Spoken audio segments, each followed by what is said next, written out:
दोस्तों स्वागत है सभी का exams with MS YouTube channel पर। हाफ ईयरली एग्जाम्स 2026-27 के क्रम में आज हम लाए हैं एक बार फिर से विज्ञान कक्षा 9 का साइंस का मोस्ट इंपॉर्टेंट पेपर। सभी कॉलेज में इसी तरह के पेपर आ रहे हैं, तो इस वीडियो को एंड तक देखना। आप यूपी बोर्ड के हो, एमपी बोर्ड, बिहार बोर्ड, कोई सा भी बोर्ड हो, सारे बोर्ड के अर्धवार्षिक परीक्षा में हेल्प करेगा। तो वीडियो शुरू करने से पहले आप ये वीडियो कौन से शहर, कौन से गांव से देख रहे हो, अपने प्यारे शहर या प्यारे गांव का नाम कमेंट में जरूर लिखना। तो 20 नंबर के बच्चों ओएमआर प्रश्न होते हैं दोस्तों। 20 नंबर के ओएमआर प्रश्न आएंगे और फिर 50 नंबर के लिखने वाले प्रश्न आएंगे। तो सबसे पहले बहुविकल्पीय प्रश्न पूछा गया है कि ताप का एसआई मात्रक क्या होता है। ताप का एसआई मात्रक क्या होता है, ये क्वेश्चन पूछा गया है। तो ताप का एसआई मात्रक यहाँ पर केल्विन होगा। ऑप्शन नंबर ए आप अपने ओएमआर शीट पर भरेंगे। अगला है कोशिका का पावर हाउस किसे कहते हैं। कोशिका का पावर हाउस किसे कहते हैं, तो माइटोकॉन्ड्रिया को कोशिका का पावर हाउस कहते हैं।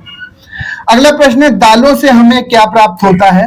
प्रोटीन, विटामिन, कार्बोहाइड्रेट्स या खनिज लवण। तो दालों से हमें और भी चीजें प्राप्त होती हैं, लेकिन दालें प्रोटीन का एक अच्छा स्रोत मानी जाती हैं। तो ऑप्शन नंबर ए करेक्ट हो जाएगा, प्रोटीन। अगला प्रश्न है गाड़ी का ओडोमीटर क्या प्रदर्शित करता है। गाड़ी की चाल, समय, तय की गई दूरी या इनमें से कोई नहीं। तो गाड़ी का जो ओडोमीटर होता है वो गाड़ी की चाल को प्रदर्शित करता है। अगला प्रश्न लेते हैं। अगला प्रश्न कि किसी पदार्थ के प्रति एकांक आयतन के द्रव्यमान को क्या कहते हैं। किसी पदार्थ के प्रति एकांक आयतन के द्रव्यमान को क्या कहते हैं, तो उसे घनत्व कहते हैं। घनत्व बराबर क्या होता है, द्रव्यमान बटे आयतन। तो प्रति एकांक आयतन के द्रव्यमान को क्या कहेंगे, घनत्व कहेंगे। इसे डी से प्रदर्शित करते हैं। अगला है कौन सी धातु कमरे के ताप पर द्रव अवस्था में पाई जाती है। कौन सी धातु कमरे के ताप पर द्रव अवस्था में पाई जाती है, तो ये होती है मरकरी, मतलब पारा। इसका प्रतीक चिन्ह क्या होता है बच्चों, Hg। Hg इसका प्रतीक चिन्ह होता है। पौधों में कार्क कोशिका का निर्माण किससे होता है। एपिडर्मिस, एंडोडर्मिस, कॉर्टेक्स या इनमें से कोई नहीं। तो यहाँ पर कॉर्क का निर्माण किसके द्वारा होगा, एपिडर्मिस के द्वारा कार्क का निर्माण होता है।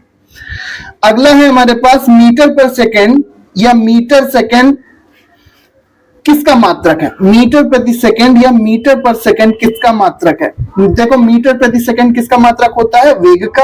और मीटर इंटू सेकंड किसका मात्रक होता है, संवेग का। तो ए और 3 दोनों होंगे। संवेग का मात्रक होता है, संवेग बराबर क्या होता है, संवेग बराबर होता है द्रव्यमान इंटू वेग। ठीक है, एमवी होता है। तो यहां पर पहला और तीसरा मीटर प्रति सेकंड किसका, वेग का, और मीटर सेकंड किसका हो जाएगा, चाल का। तो ए और 3 ये दोनों करेक्ट होंगे। अगला क्वेश्चन है हमारे पास, अगला क्वेश्चन है नारियल का रेशा किस ऊतक का बना होता है। ये इसका आंसर आपको करना है। प्रश्न है कि 100 डिग्री सेल्सियस पर जल की भौतिक अवस्था क्या होगी। नेक्स्ट क्वेश्चन है मुक्त पतन से आप क्या समझते हैं। अब ये एक नंबर के प्रश्न है, बहुविकल्पीय रूप में भी आ सकते हैं। बल का एसआई मात्रक क्या होता है, न्यूटन होता है। सीजीएस मात्रक क्या होता है, डाइन होता है। तो बल का एसआई मात्रक क्या लिखेंगे, न्यूटन। परमाणु के 3 अवपरमाणु कणों के नाम लिखिए। तो परमाणु किन कणों से मिलकर बनता है, इलेक्ट्रॉन, प्रोटॉन और न्यूट्रॉन। इलेक्ट्रॉन, प्रोटॉन और न्यूट्रॉन। कोशिका की खोज किसने की थी, रॉबर्ट हुक ने की थी। कब की थी, 1665 में की थी। साधारण नमक का रासायनिक सूत्र, ये बहुविकल्पी में पूछा जा सकता है। तो साधारण नमक का सूत्र NaCl, सोडियम क्लोराइड। एक संक्रामक रोग का नाम बताइए। तो संक्रामक रोग क्या हो जाएगा, आप ट्यूबरकुलोसिस, इसके अलावा चेचक, ये सभी संक्रामक रोग होते हैं। तो किन्हीं 2-3 को आप याद रखिएगा। सेल्सियस में बदलिए। तो ये केल्विन में ताप दिया है और इसको सेल्सियस में बदलना है। तो सेल्सियस में बदलने के लिए इससे 273 घटा देंगे। इससे 273 घटा देंगे। जब 300 से 273 घटाएंगे तो सेल्सियस में निकल आएगा तापमान। 245 से 273 घटाना, 300 से 273 और 245 से 273 घटाओगे तो ये सारे तापमान सेल्सियस में बदल जाएंगे। और अगर सेल्सियस को केल्विन में बदलना हो, सेल्सियस को अगर सेल्सियस में दिया और इसको केल्विन में बदलना हो तो इसमें 273 को जोड़ देते हैं। अगला प्रश्न लेते हैं, ऐसे दो कोशिका अंगकों के नाम बताइए जिनमें अपना आनुवंशिक पदार्थ होता है। तो एक तो माइटोकॉन्ड्रिया में होता है और एक क्लोरोप्लास्ट में अपना खुद का डीएनए होता है। तो माइटोकॉन्ड्रिया और क्लोरोप्लास्ट। अगला है, कार्बन और सोडियम के परमाणुओं के लिए इलेक्ट्रॉन वितरण लिखिए। तो कार्बन का परमाणु क्रमांक होता है बच्चों 4, तो इसका हो जाएगा 2,2, ठीक है। और सोडियम का होता है 11, तो इसका इलेक्ट्रॉनिक वितरण 2,8,1 होता है। अगला प्रश्न देखते हैं, यदि एक वस्तु के द्वारा कुछ दूरी तय की गई तो बताइए इसका विस्थापन शून्य हो सकता है। क्या इसका विस्थापन शून्य हो सकता है? बिल्कुल हो सकता है।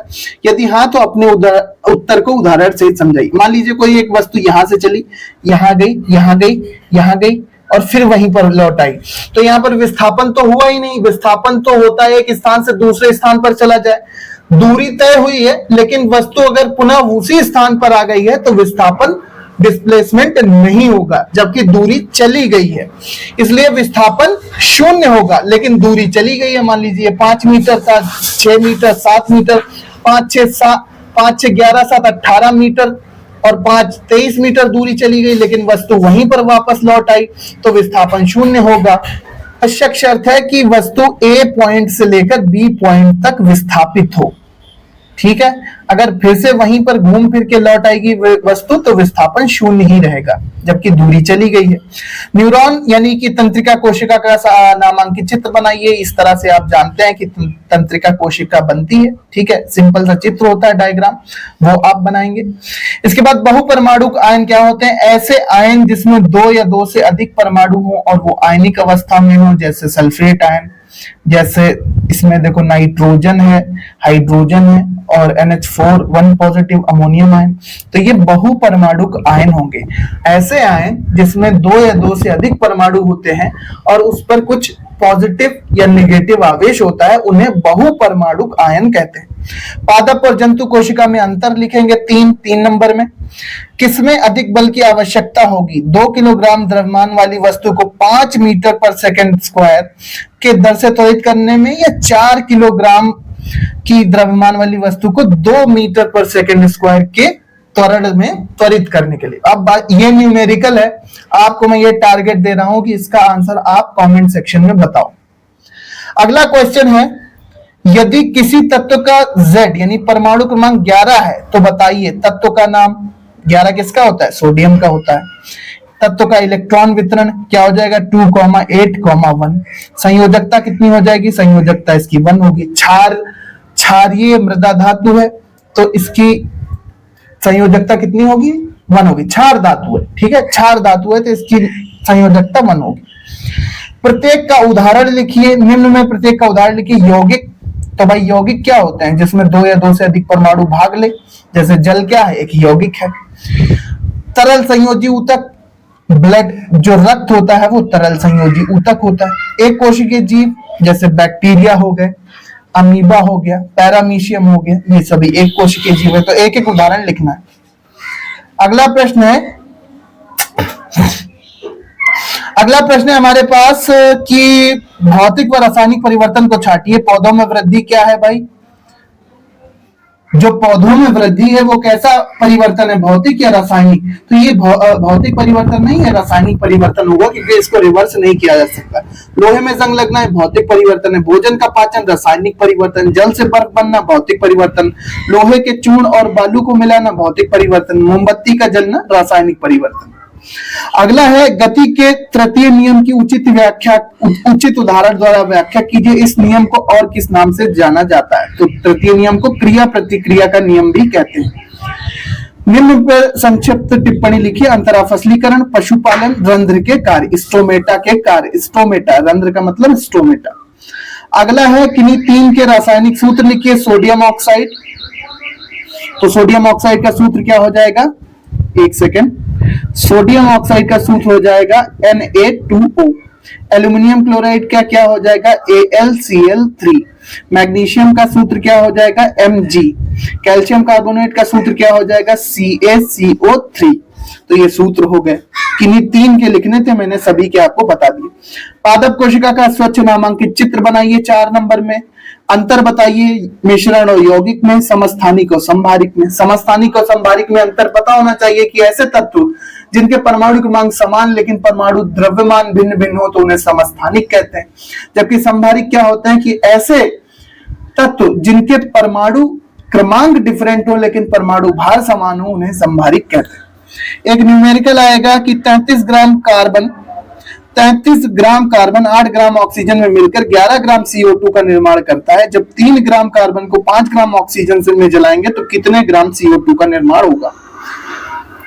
आपका उत्तर रासायनिक संयोजन के किस नियम पर आधारित होगा, ये आपको बताना। नहीं कर पाते ये न्यूमेरिकल तो H2O और HNO3 के आणविक द्रव्यमान का परिकलन कीजिए।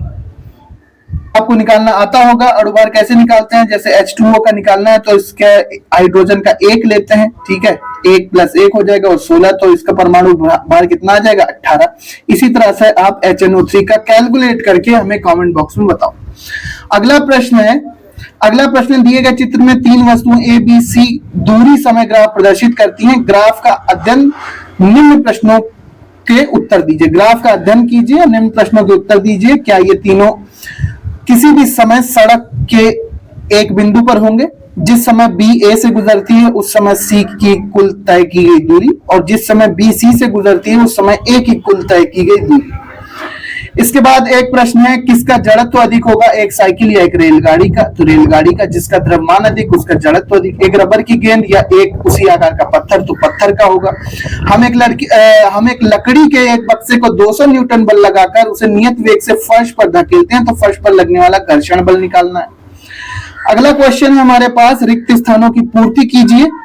पौधों में जल एवं खनिज लवणों का परिवहन जाइलम द्वारा होता है, यहाँ पर जाइलम भरेंगे। रदरफोर्ड ने अल्फा कण प्रकीर्णन द्वारा किसकी खोज की थी? प्रोटॉन की खोज की थी।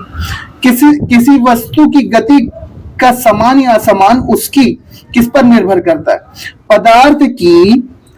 पदार्थ की जो ठोस अवस्था होती है, पदार्थ की जो गैस अवस्था होती है वो सर्वाधिक संपीड्य होती है, उसमें संपीड्यता अधिक होती है, तो यहाँ पर गैस भरेंगे।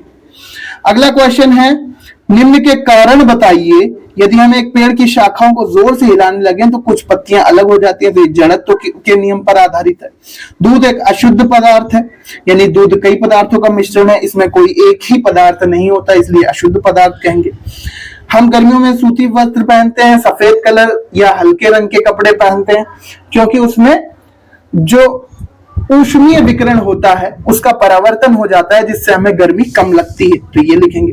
लाइसोसोम को आत्मघाती थैली क्यों कहते हैं? क्योंकि लाइसोसोम एक ऐसा सेल ऑर्गेनेल है, एक ऐसा कोशिकांग है जो हानिकारक बैक्टीरिया, हानिकारक एंटीजन या मृत पदार्थ, कोशिका के मृत पदार्थों को कोशिका के भीतर डाइजेस्ट कर देता है। इसमें ढेर सारे एंजाइम्स होते हैं। ये एक कोशिका कला द्वारा घिरा होता है, लाइसोसोम गोलाकार, और इसमें कई सारे एंजाइम्स भरे होते हैं। तो आत्मघाती थैली अगर ये कोशिका में फटता है तो कोशिका के ही पदार्थ को नष्ट करने लगता है। तो ये पूरा पेपर था, उम्मीद करते हैं अच्छे से समझ में आया होगा। ऐसे क्वेश्चंस को तैयार करो, सारा कॉन्सेप्ट तैयार करो, अपने तैयारी को मजबूत बनाओ। और भी अलग अलग कोड के, अलग अलग बोर्ड के हम पेपर लाते रहेंगे। इसको मॉडल पेपर की तरह सॉल्व करो और अच्छे से अपना पेपर दो। इसका PDF आपको हमारे टेलीग्राम चैनल पर मिलेगा। टेलीग्राम चैनल का लिंक डिस्क्रिप्शन में है, जाओ ज्वाइन करो। मिलते हैं अपने नेक्स्ट वीडियो में। एक प्यारा सा कॉमेंट जरूर लिखना। So thanks for watching and good luck for your future दोस्तों। Thank you and bye bye.